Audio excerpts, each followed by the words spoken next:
thank you all for coming. This is our official Blackgate interview with Mr. Stephen Erikson, our author guest of honor.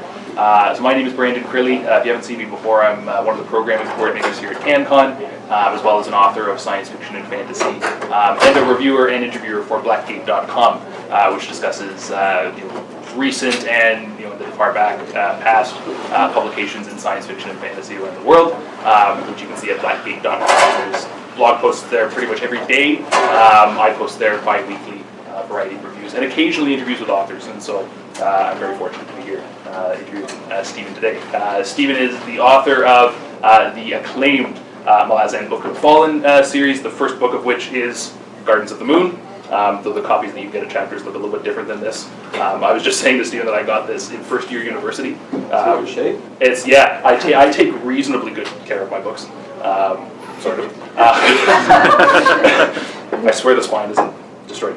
And so, yeah, so since then, the 10-book Malazan Book of the Fallen series, which was just up for, or was it Gardens of the Moon, was up for Best Book of the Decade at the awards? It was the series. It was the whole series, okay. So that was just recently. I got a pin. Nice. Just sported all the time. And yeah, so that, and then followed subsequently by the Carcanas trilogy, the 2 books of which are out now, and the third one, I can't remember the release date. No. In fact, we pushed it back, so okay, we can get to that. We'll get to that. Okay. As well as the Willful Child books, which is a spoof on Star Trek, and wildly amusing and entertaining. And so yeah, so thank you for coming and for being here. So I'm going to lob a bunch of questions at Stephen, and depending on how we do, I might open up questions from the audience. It will depend a little bit on time, but we're going to get through a variety of things. Which I hope will cover a wide variety of topics. So I'm going to start you off with an easy one. Okay. So, I mean, we've already said the Malazan Book of the Fallen and its subsequent books. To say that they're kind of a big deal is a bit of an understatement because of all the acclaim that they've gotten. And so what I'm curious about is, like all of the acclaim that these books have gotten and the attention that they've gotten, what has been either the best part of that or the most mystifying part of that since Gardens of the Moon came out? I think I would call it mystifying. Well, in one respect, it was the series that I poured everything into. And in many respects, because it was the beginning of kind of my writing career in fantasy, it probably should have actually been, I should be doing it now. It should be the end of my career. Oh, fair enough. In some respects, because when I finished the 10th book, it was like I'd done everything I needed to do in fantasy. And so everything that came afterwards was almost a kind of a bonus for me. And I think one of the issues for me was I didn't wait long enough after finishing the 10th book. I went straight into the Carcanas trilogy. So I didn't take a break, and then I realized after the first book of the Carcanas trilogy, I needed a break. And so that's why the next one took 3 years to get done. Right. So, and yeah, and it's been very strange to have finished a series, and you know I hear from so many readers that they're buying the books because I finished a series, as opposed to some other authors who are sort of struggling away. Right. Yeah. Fair enough. To get and so I do sense that there is a reader fatigue out there for series and trilogies, that many readers are now waiting to see if the series is actually finished before they actually get to it. Interesting. And it's one of the reasons why we're going to be pushing the third Carcanas novel. Basically, I'm signed for 4 more books, and 3 of them are the Carson Orlon trilogy, which picks up after the Malazan Empire. And it turns out that that's the next book I'm writing. Okay. So we're going to hold off on the third Carcanas one, and we're going to do the Carson trilogy. Interesting. Starting out. Cool. So yeah. So I've been taking notes now, and it's been strange to go back and sort of read what I've done because I've forgotten it all. I can only imagine. Show of hands if you've read one or all of the books in the series. Okay, yeah. So good. So we can make a few jokes and you'll get them. Good. do you find, so it's interesting you say that there's a lot of reader fatigue for series, because I know on the industry side, a lot of what we're told as writers is, if you're going to pitch a book to a publisher or to an agent, one of the best things to say is either, like this is a standalone, but it has sequel potential, is what we're told. Do you think it's swinging the opposite way, that it's better to be marketed as standalone? No, and I think the publishing industry still is sort of thinking in terms of trilogies and series. But what I think is happening is I think that the readership is, they've been burned by waiting for a series to be finished. And so they want to see it done, and then they'll buy it. And so I think that's affecting sales, and then the publishers are wondering, well, why is this happening? And that's the reason, I think. So, the Malazan series and Willful Child, I think, is what you're most popularly known for. But your first novel, This River Awakens, was literary fiction, correct? Right? So writers tend to get boxed into specific genres, like you're an author of science fiction, you're an author of fantasy. Would you ever want to go back to literary fiction, and do you think you'd be able to, like, if you so desired? I've done something fairly close to it. It's a mimetic novel. It's a first contact novel, and it's actually coming out in about a year's time, called Rejoice, A Knife to the Heart.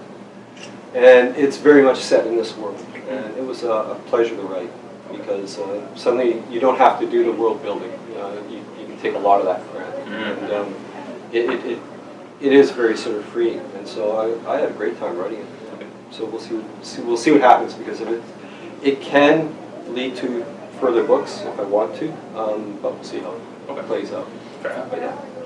I imagine the process for something like that is wildly different than, say, this or the Carcass trilogy. It's funny because I started out in candid lit. You guys all know candid lit, right? This is sort of this little tiny sort of enclave of mutually referring authors. A little bit. And of course, the attitude towards fantasy and science fiction, of course, that is projected by candid lit, as demonstrated, say, by the Globe and Mail and various other sort of reviewing outlets, is that it's the easier genres, and it is the complete opposite. Because when you're world building in fantasy or science fiction, all the things that a contemporary fiction writer, candid lit writer, takes for granted, you actually have to build, and it's much harder. Because then you have to convey the storyline, and you've got to convey characterization and setting and everything else, and so it is a far harder genre to write, and candid lit would never admit that. Of course not. They've tried it, they don't know how to do it, and so it's something they can push off to one side. Good. Well, do you find that obviously there's still this divide between like candid lit and literary stuff and basically every other genre out there. And I've heard Pat Rothfuss, I think, had said before that like literary fiction and candid lit is just another genre. Sure it is. Yeah. And so, like, why do you think that demarcation is still there? Is it people just kind of holding to this traditional mindset, or basically? Yeah. Okay. I think so. And it's a different approach. I mean, I think the idea is, if you don't have the burden of carrying that world building and the story and magic or invention of things, projection into the future for science fiction, then you can concern yourself entirely with characterization. And so delving deeper into the characters. And I think a lot of candid lit people would think that, well, that actually supplants all of the other stuff. Right.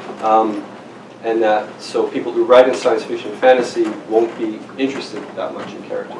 And of course what's happening is the best science fiction and fantasy is all about character. Of course. So we've added that thing on. But yeah, I think there's still kind of a sense that the contemporary fiction, mimetic fiction, is all more serious because it focuses entirely on the here and now. Right. Okay. And it can be frustrating. I'm going to jump around a little bit in my questions, but none of you will know that, except I just said it. Speaking of genre, and I was doing a little bit of research for this, and I was watching a panel that you were on, or a YouTube video of a panel you were on at Emerald City Comic Con in 2015. Oh, right, okay. And I want to ask you about something that you said, which was that, no pressure. We can turn off the camera at that point if you want. No, I occasionally get riled at panels, so yeah. So you didn't seem very riled at this one. I was under control, was I? Apparently, or at least you hit it very well. But one of the things that you said, the whole panel you were talking about, like, basically how do you define fantasy? And you said that fantasy is an extension of imagination. And that was your definition of fantasy. And so my question to you is isn't that all fiction? To a lesser degree, yes, it is all fiction. But one of the curious things that happens, especially with candid response or contemporary fiction response, is almost a kind of wincing away from imagination. So they'll accept it in terms of magic realism, because that's an acceptable phrase.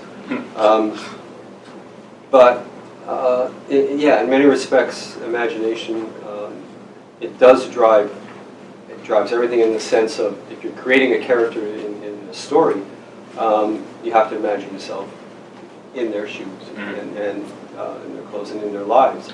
But a lot of fantasy is taking metaphors and making it real, and so that takes a leap of imagination. But it requires the reader to also be engaged in that. And there are a lot of readers out there of contemporary fiction who, I hate to say this, but who maybe lack imagination. And so, you can say that. and so they're not being pulled in that direction. Right. So their sense of wonder that they are drawing from the fiction they read has to do with the language and the lyricism and all the rest. But if you can pull a reader in so that they take that leap of imagination that one step further, which is why I don't create, for example, magic systems in the same fashion, say, Brandon Sanderson does, which is like completely, basically, he creates a magic system that becomes a kind of other technology. It's kind of based on a very clear cause and effect scenario. To me, magic, where it starts in terms of legends and early oral tradition, is all about a sense of wonder. So it is a metaphor in and of itself. That's what magic is. It's the unknowable, which affects all of us, each in our lives. And so why would you ever want to explain that? It's got to be out there, because that maintains a sense of wonder. That's why there's no explanation of magic in the last books. Yeah, as you were saying that, I was thinking of like the Warrens working with the whole. Yeah. And it's never, which I find fascinating in there, is that it's never clear cut. You kind of have to piece it together as you go and kind of figure out how things work. And then you have to say, like, Quickban, I think, is almost like a vessel for that, because nobody really understands how he does his stuff. Exactly. It just kind of works. Me included. Oh, so do you it's almost like the Gandalf rule, that like Gandalf can just do whatever he wants, and that's like, is it a similar sort of mindset? No, I think Gandalf was serving another purpose in that series. But there is some element of that. There is, if you have a character who is employing magic, then they are immediately mysterious. And so why would you avoid that mystery? You want to actually plunge into the mystery of that character. And so the magic simply becomes part of their secret history that drives them in terms of their motivations and what they're capable of doing. Okay. I want to drill a little bit into, speaking of characterization, this is flowing really nicely. You've got a ton of characters, first of all, but a ton of intriguing and dynamic characters throughout all 10 of these books, and into the Carcanis trilogy as well.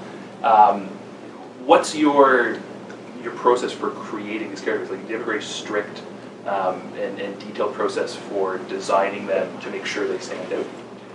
No, I don't think so.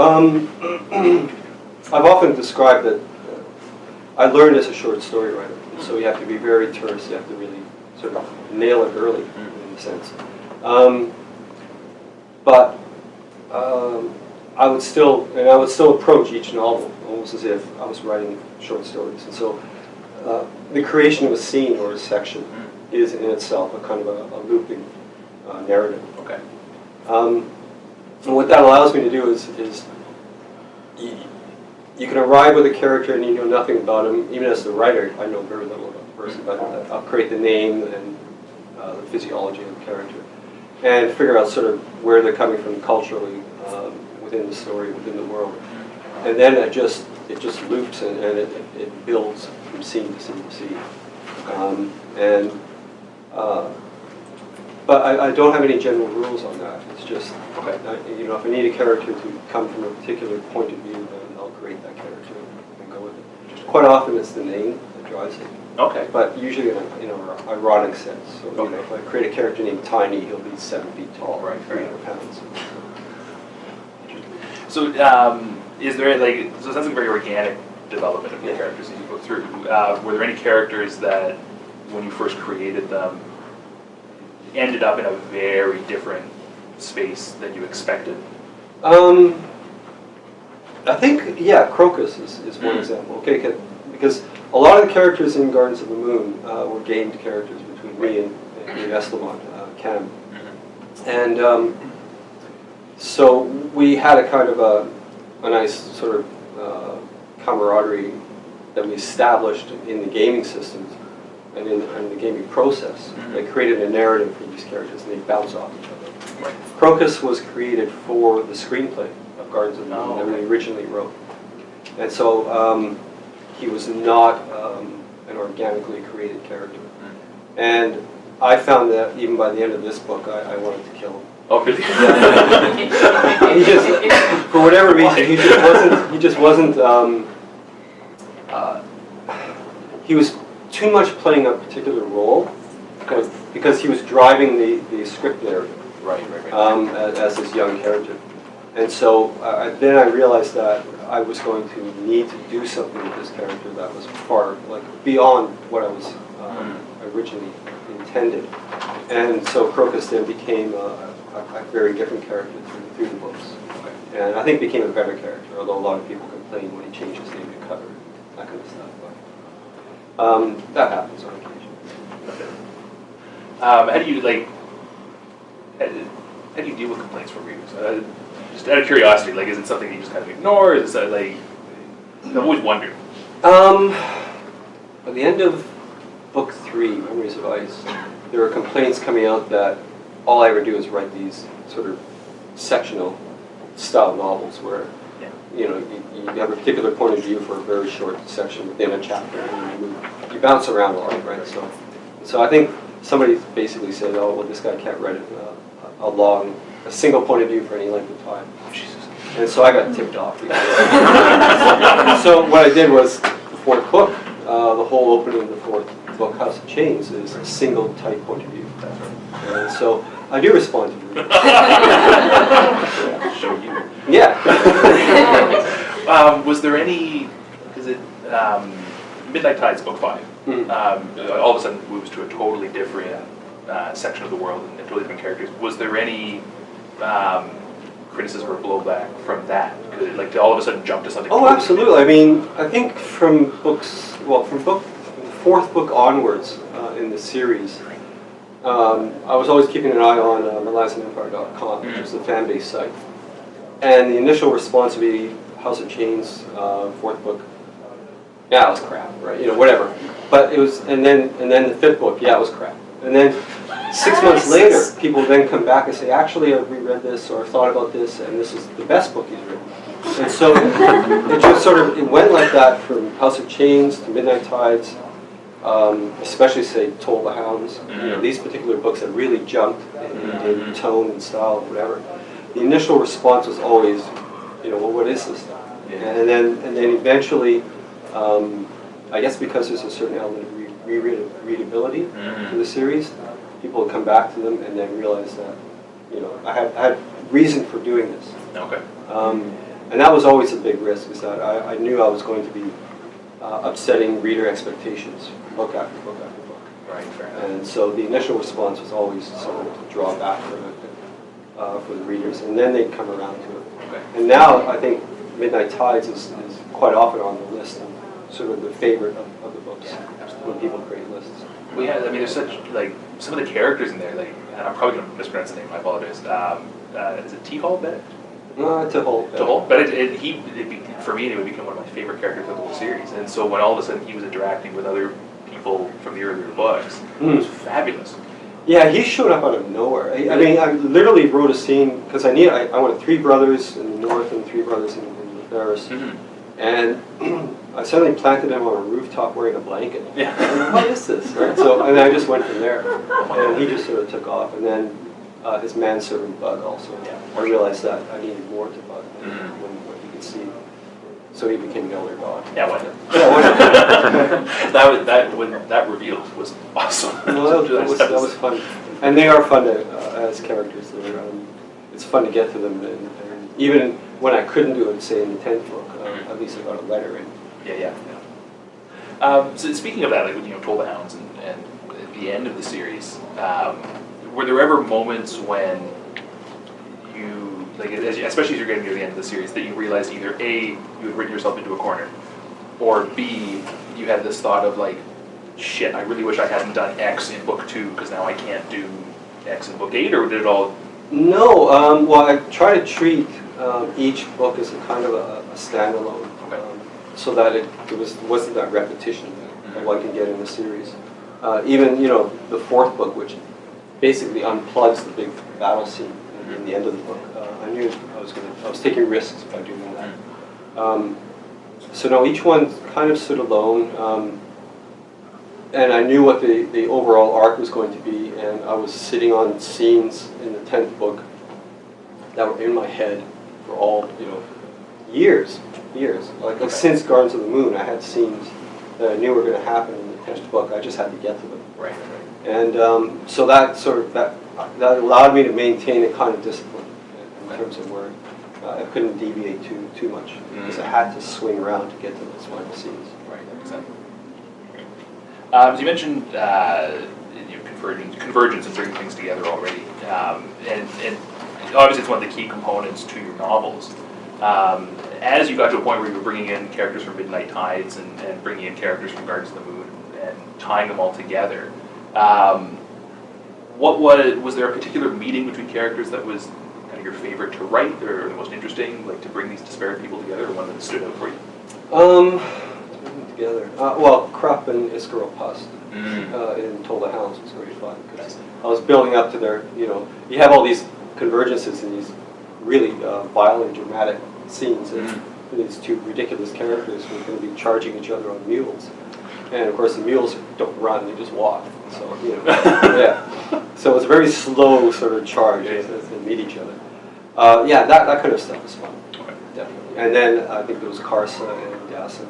Oh, yeah. Big pairing. Yeah, I agree. Okay, so I'm going to jump around a little bit. So you mentioned the gaming aspect with regards to the movie, because the Malazan story got its start as it was a GURPS campaign, right? With you and Ken? Yeah, I think originally it was AD&D, okay. And then we found that Magic System was way too confining. So then GURPS arrived, and it's such a freewheeling system that we just sort of ran with it. Okay. It was good. So my understanding is that you've never gotten into games writing, whether for RPGs or video games, or... We're dealing with a company that wants to do a Malazan based RPG, 20D based. Oh, okay. I think they're out of Seattle, Oregon, but it's early days on that one. So. Okay. Okay, because I was reading an interview that you said from earlier this year, in which you said that, you know, obviously you've been approached to do a Malazan video game in the past, but that, I think you said it's not yet, like the type of video game that you would want to see is either not yet possible or not yet viable, at least at the time. Yeah. And so is that still the case? You still can't? Yeah, no, the one I'm talking about is paper-based. Oh, it's paper-based, okay. Paper-based, yeah. No, yeah, we've talked with a few people, and we got close on a couple, but very often, you know, the thing that would sort of stop us would be, I would ask, well, okay, how much action versus story? And usually it'd be 80% action, 20% story. Right. And then we just say no, because that's not what we want. Okay. It's one of the things that, even if I noticed, or have noticed on television, where you have choreographed stuff, which is drawing a lot from what gaming is, in terms of choreographed fight sequences you see on television and film. Quite often they're coming from almost an Xbox kind of, so and as a longtime fencer, as soon as I see somebody with a sword spin, what are you doing, right? Because if you spin, you're dead. It's as simple as that. And so, they're talking about creating these games for us where, your characters are, just able to jump up, depending on whatever you can do on your path, they can do all these weird things. And they look great, but they're not realistic. Okay. Because if you spin, you get stabbed in the back. There's nothing you can do about it. Trust me on this one. Have you personally been stabbed in the back? Well, no, but I remember as a fencer early on, I was invited to an SCA event in Victoria, and so I brought my epee, which is it's traditional dueling weapon. So it's a stiffer blade, heavier blade than your regular foil. And so I brought that, and we were in a glade, and the Western Kingdom's champion, I don't know, period swords, whatever. He had a main gauche, which is a small parrying and short-bladed weapon, and a rapier. And so I went up against him, and so he was standing. Because you've got two weapons, you're kind of facing square on to your target, to your opponent. And of course, if you're standing square on, you don't have that forward-backward ability to evade. Right. Okay. Which is, and the thing that struck me was that Olympic-style fencing is the perfection of the form over centuries, and it exists because it is the best way to defend yourself and the best way to attack. Because you've turned your body, which means your target area has been limited, and then by turning your body, your defense needs are far less. Like, you only have to do this to get the blade to miss you, because you spun your body. If you're standing face on, you have to jump backwards and forwards. You got to defend on both sides, and your parries have to cross the entire width of your body. So I went up against this champion, and he was dead like 4 times in a row within seconds, even though he had two weapons. But by using, not fencing in the round, but by using the Olympic style, it became very clear that there's a good reason for doing all this. And one of my coaches at the time, or years before, went up against another fencer who was also a Taekwondo black belt. And so he put his weapon away one time and attempted to use Taekwondo against a 3-foot epee. And he died 50 times, right?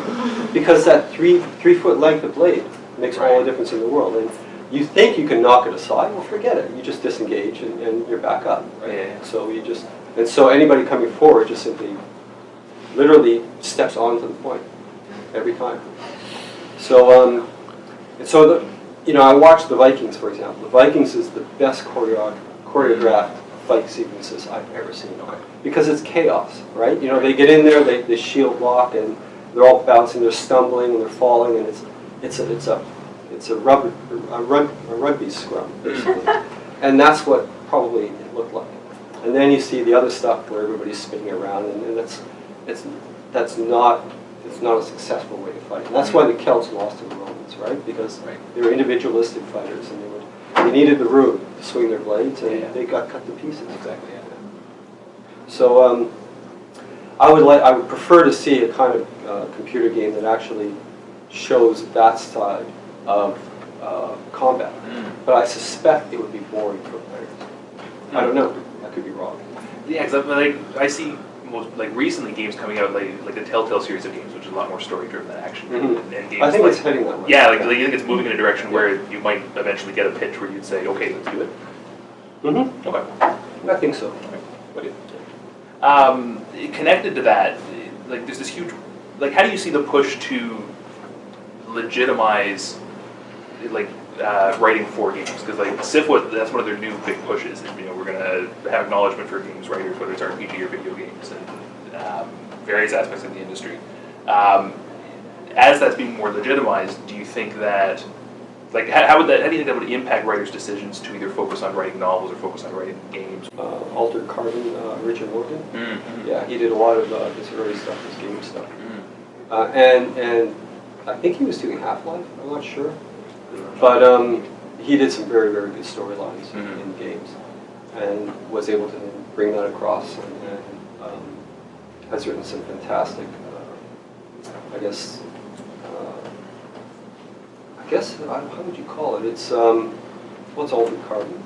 How would you describe that?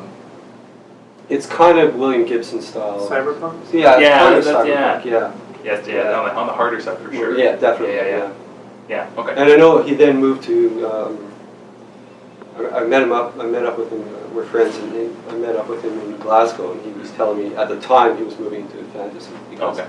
his thought was that it has a larger audience and all the rest. Right. So, and I remember thinking to myself, oh crap, because I want to move into science fiction. Yeah. Smaller one. I'm going the wrong way here. Wow. Yeah. But, and so he's now gone into fantasy. I don't know if his series has done as well as the cyberpunk stuff. But I know he's sold a lot of film and television rights for that stuff. Fair enough. And it would be great to see Altered Carbon would be awesome. I think that there's, for writers, it's a lot more common now to be like straddling either multiple genres or multiple forms of writing, or multiple projects for that matter. Any advice for any writers that are, say, trying to work on multiple things all at once or straddle multiple worlds? I was living in the UK and I got a call from Bungie. It was a few years back, Wow. and they wanted to fly me out to Seattle for some meetings because they had just finished. Halo was still doing really well, and they had their new secret project, Okay. and so I was invited to that. And you can tell when they take you seriously when you fly first class. That doesn't happen very often. No, it's unusual. But anyways, and so yeah, I went there, and it was a very, very decent pitch. They wanted me to write novels initially. They changed to short stories afterwards. Novels based on the new world that they were creating. Okay. And this world became Destiny. Oh, no way. Yeah. Somebody in the back is like, oh my god. Well, the thing was, they kept changing the backstory, and so eventually and then management changed, and the story drivers changed, and so what I found was, every time I thought I could get some grounding in the world building of this thing, the rug got pulled up for management side, Okay. and one time after another. So it's the only $100,000 contract I've ever turned down. Wow. Because I could not get the proper grounding from Fair the company. And these companies they're whoever is the story runner or the driver really drives everything. Right. And then if suddenly for whatever reason they're gone, everything just changes over completely. So I know the idea that Bungie had was to bring in fiction writers to set up and create novels based on just the new story. But I think the mistake was bringing a writer in too early into the process, Right. because they hadn't really formulated what that world building was going to entail. And because of that, I felt I had no firm, solid grounding on which to base a story on. Right, fair enough. So I ended up giving them one short story that I don't think they ever did anything with, but they gave me $10,000 for it. That's not bad. Yeah, but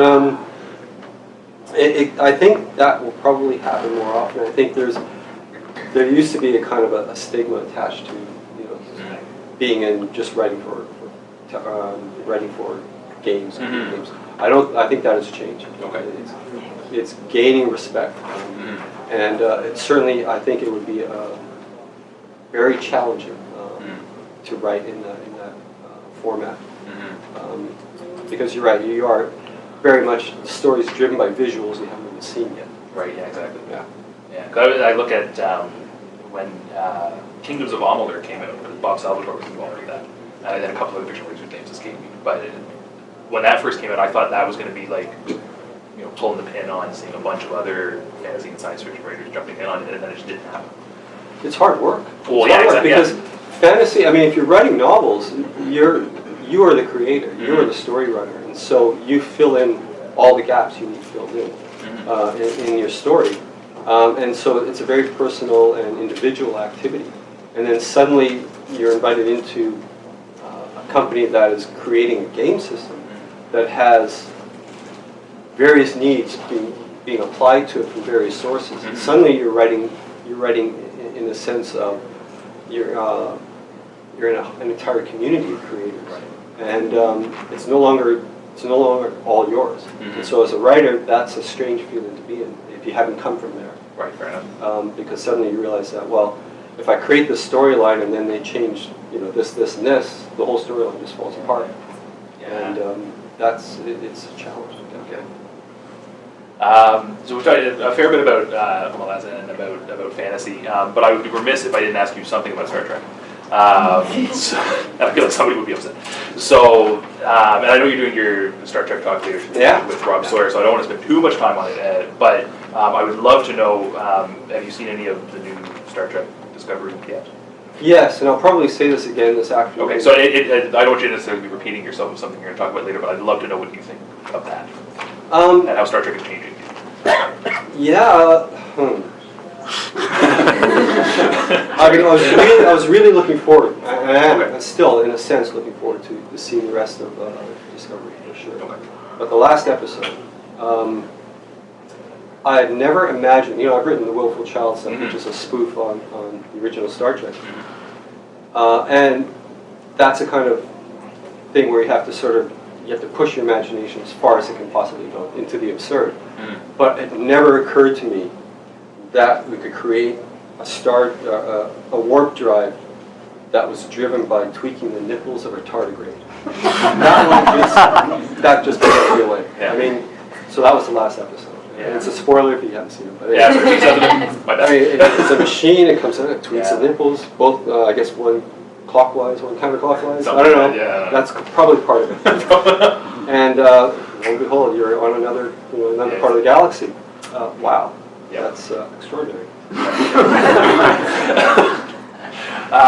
Do you think that Star Trek as an entity has changed significantly since the last, since Enterprise or since the films, the most recent films?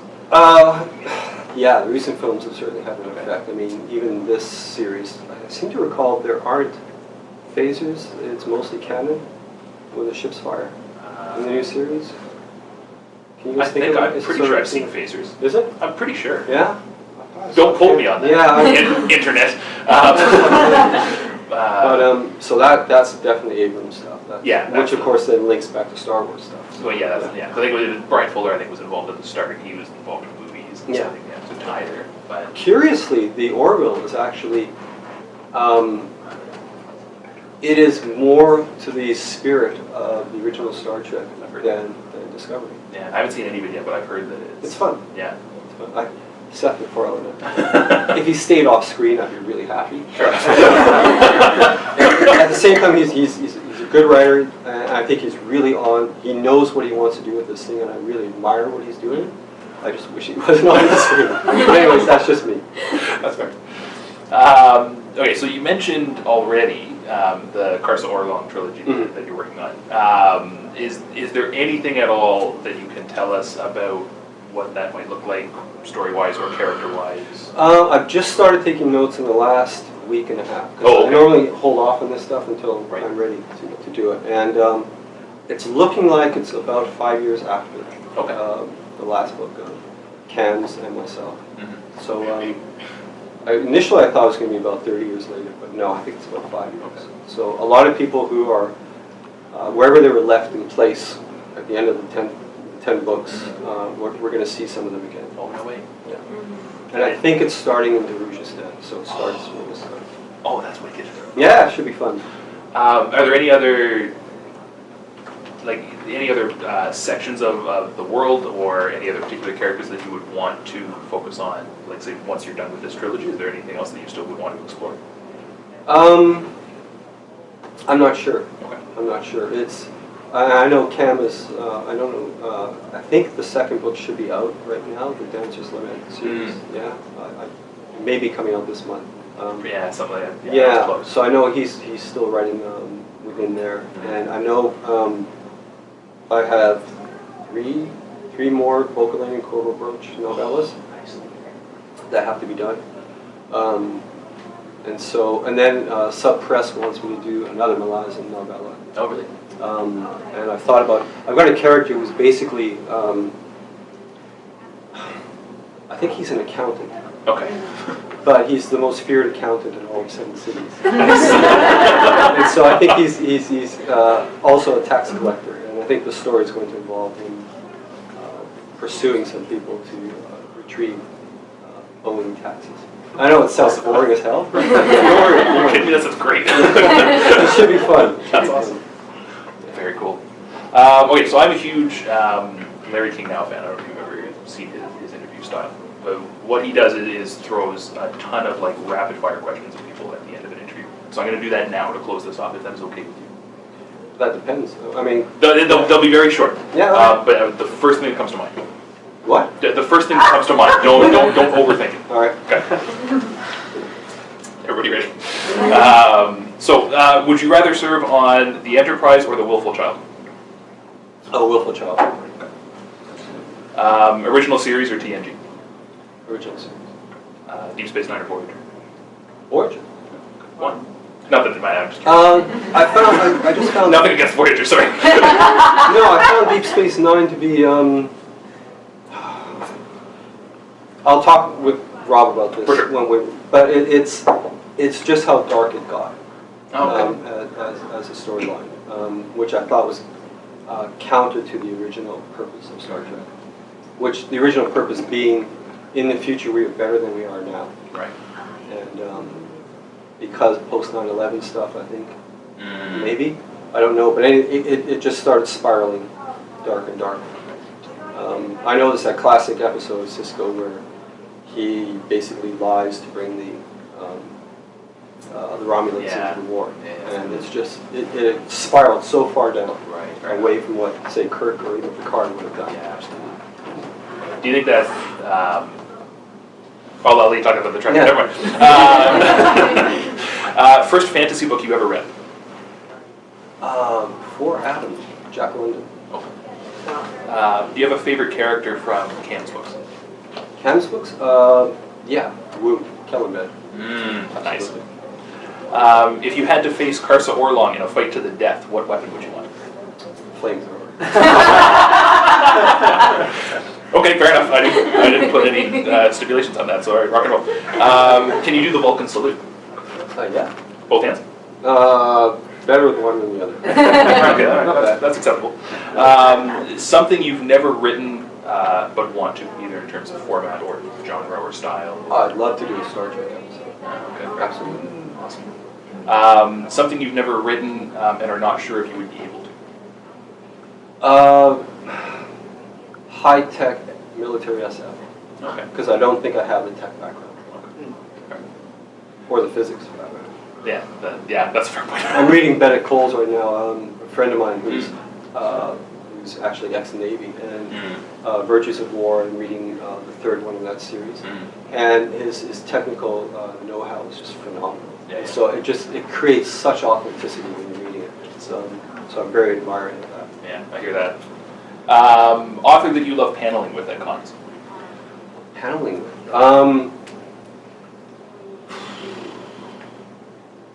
I had fun with Tad Williams and George Martin. Oh, okay. That was a fun panel. Nice. Yeah. I was hosting that one. It was in Calgary.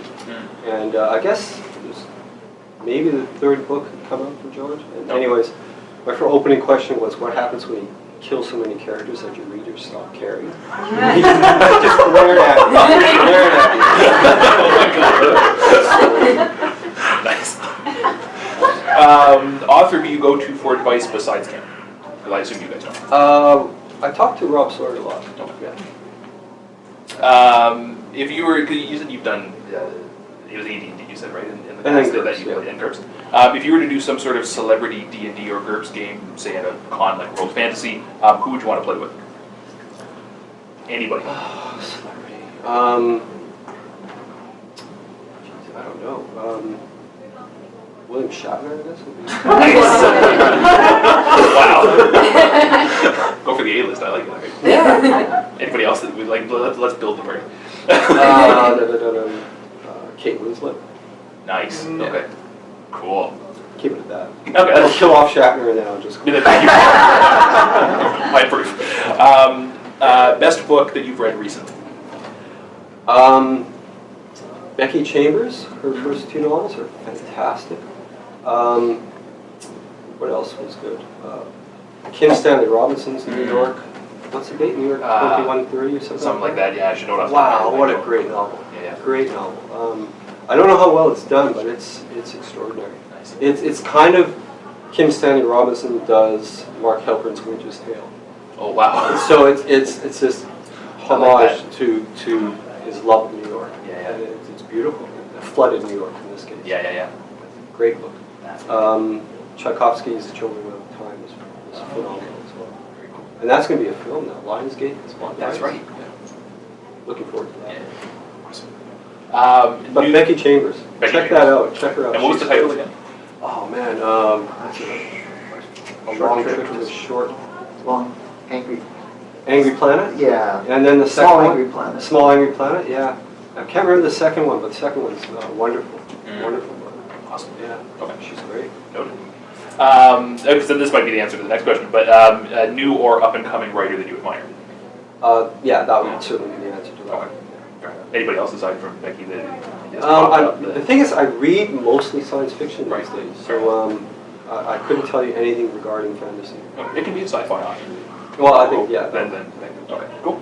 And the very last one, summarize the Malazan series in one word. In one word. Sure. I needed 3 million to write it. That's right. How about in a sentence? Well, I can do it in a word. In a word? Compassion. Interesting. Well, Cool. I like it. It's a 10,000 page plea for compassion. Plea for compassion. What is the answer to that plea? That's getting really deep. Sorry. Yeah. No, it's too early in the day. Too early. All right, fair enough. Not enough caffeine. No, definitely not. So we are just about time. I might have time for like 1 or 2 audience questions. We've got about 2 minutes before they're going to kick us out of here. So anybody has a burning question they'd like to ask? Caitlin. How did you sell your agent on books that could kill a small child? I could kill a small child. Like There's this me drop legs. Oh, I see. That's a great one. Crippled God is a big book. I know we pushed the physical limits of what you can fit into a book. But, okay, what I did was actually very devious, okay? Gardens of the Moon, we picked up with, we sold with first rights of refusal on the second book. And we pitched it as a trilogy. And then the book comes out and it does fairly well. And there's a bidding war for the second one because they hadn't signed me for it. And the offer I got was for it. At that point, I finally revealed to my agent, or my editor and my agent, that actually, no, it's not 3 books, it's 10 books. And that's when the word came out, and then, so when I got this rival bid from another company in the UK, the bid was for 9 years. It wasn't for 9 books, it was for 9 years on the assumption that I'm going to write a book a year. And I would get paid 4 times each year. And it was like a salary, and it was just extraordinary. But what happened was, I'd be writing and say Memories of Ice or Deadhouse Gates, and my editor Simon Taylor would come to me and he'd say, well, can we cut this scene? I'd say, well, actually, that scene's really important in book 8 or in book 9. And the thing was, I wasn't lying. Or at other times, I would think, well, actually, I could make that useful in book 7. So actually, I would then say, well, that one's important for book 7. And then I'd find a reason to make it useful in book 7. And so I basically circumvented the whole editing process. So the books just got, thicker. And, at the same time, that may be not a good thing, but I got in everything I needed to get into the books without much complaint. But I think Toll the Hounds, Bone Hunters, and Dust of Dreams really pushed the physical limits of what you can do. Just the volume issues. Yeah, oh yeah. Yeah. I don't envy the bookbinders. So we are at the end of our time. If I could close with, because we have a lot of writers in the room, one last piece of advice for anybody who's trying to break into writing, either novel writing or short fiction. Finish what you start. It's too easy to, you always start out with great enthusiasm and all that fire, and so you rip through the first 3-4 pages or the first 2 chapters or whatever, and then it starts slowing down because every page, every line you write is closing doors to your story. So it's narrowing your passage. And a lot of people reach the point where you start sweating blood at the keyboard, and then they think, oh wait, I got another idea, and then they dump that and they go to another story. The learning process is from that point onwards. So if you avoid it, you're not going to actually finish that narrative, or learn to finish narratives in a general sense. You got to push past that really, really difficult part, and let yourself lead onto that keyboard, because that's the learning process in writing. All the other stuff you already know how to do. That's why it was so easy. When you get to the hard stuff, that's where you're learning. That's awesome. All right, thank you very much, and thank you for